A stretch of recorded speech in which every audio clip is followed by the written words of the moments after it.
Uma das áreas que tem sido abrangida pelas medidas de apoio a reduzir os efeitos adversos criados pela pandemia por Covid-19 é a área do arrendamento. Na verdade, a área do arrendamento tem vindo a sofrer um conjunto de alterações e de reformas, mesmo antes desta situação de pandemia. Mas a verdade é que o legislador tem demonstrado uma preocupação com esta área do arrendamento. Por um lado, temos as medidas relativas ao fracionamento das rendas que se vençam durante este período nos meses seguintes. Falamos disso há algumas semanas, em que é possível não proceder ao pagamento, ou pelo menos ao pagamento integral, e fazer o remanescente ser liquidado nos meses seguintes à pandemia. Mas, para além disso,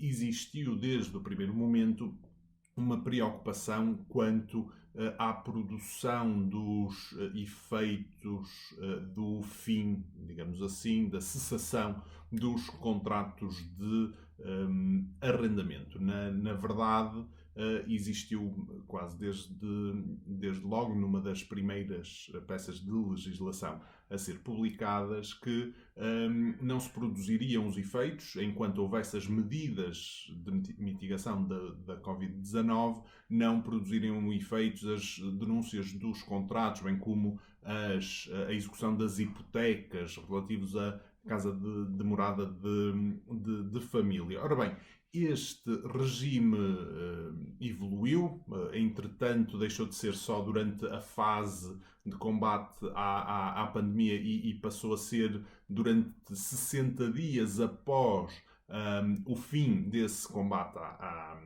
pandemia, ou pelo menos das medidas de combate à pandemia.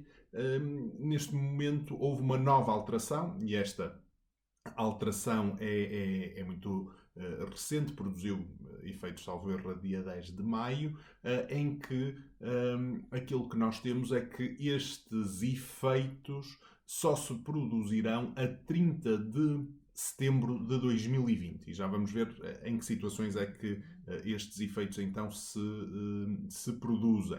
Assim sendo, aquilo que nós temos é um conjunto de situações em que o contrato de arrendamento se considera prorrogado até o dia 30 de setembro. E são várias essas situações. Desde logo, o caso em que o senhorio tenha denunciado o contrato. Vamos imaginar que o senhorio pretende fazer obras que impliquem a desocupação do locado, por exemplo, isto no caso de arrendamento tanto habitacional como não habitacional.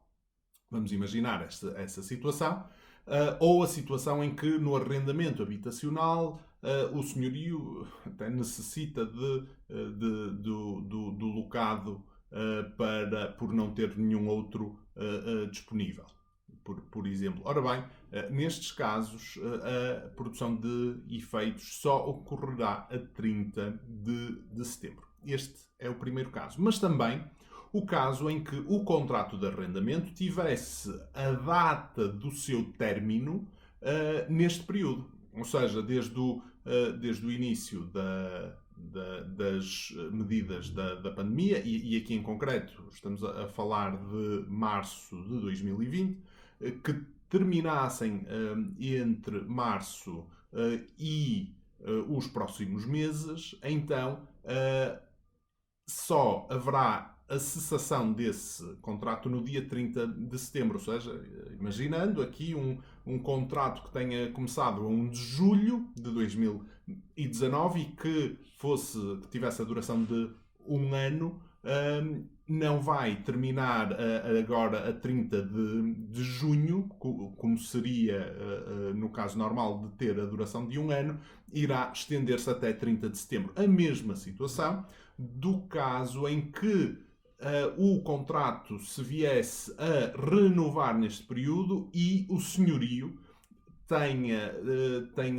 se tenha vindo a opor a essa renovação. Ou seja, se houvesse renovação à qual foi exercido o direito de oposição, então esse direito de oposição só vai produzir efeitos, mais uma vez, a 30 de setembro. Por fim, mantém-se a situação também relativamente à execução da hipoteca. Também a execução da hipoteca manter-se-á suspensa até 30 de setembro. Ou seja, temos aqui, no fundo, uma moratória para todas estas situações, para que o arrendatário não se veja na contingência de estar sem sítio onde, por um lado, morar, por outro, laborar. Isto porque estas situações são aplicáveis quer ao arrendamento para fins habitacionais como não habitacionais. Ou seja, temos que ter aqui em atenção que é tanto para as residências como para os estabelecimentos comerciais. Por outro lado, uma nota para dizer que isto não se aplica na eventualidade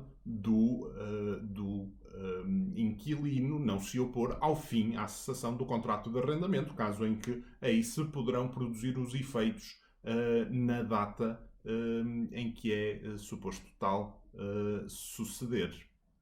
Muito bom dia.